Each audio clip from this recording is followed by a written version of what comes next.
আওয়ামী লীগ গরিব দুঃখী খেটে খাওয়া মেহনতি মানুষের দল। আপনি দেখবেন বাংলাদেশে বেশিরভাগ গরিব 90% গরিব লোক আওয়ামী লীগ করে।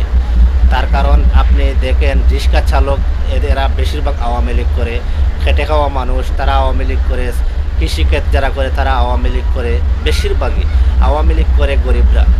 আর আওয়ামী লীগ গরিবরা করে তার কারণ আওয়ামী লীগ গরিবদের বন্ধু হয়ে থাকে, গরিবদের সুখে দুঃখে আওয়ামী লীগ থাকে।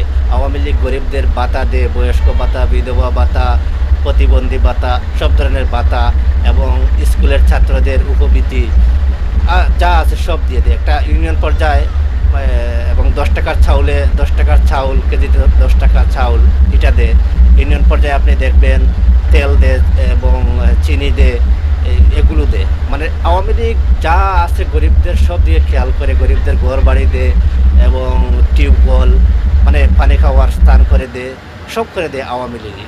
এই জন্য আওয়ামী লীগ মানুষ পছন্দ করে গরিবরা, এবং বেশিরভাগ গরিব লোক আওয়ামী লীগ করে। সো যা করবেন এই দেশে বুঝে শুনে করবেন, কারণ আওয়ামী লীগের বিশাল বড় একটা ভোট ব্যাংক আছে, জনসমর্থন আওয়ামী লীগের আছে। জয় বাংলা, জয় বঙ্গবন্ধু।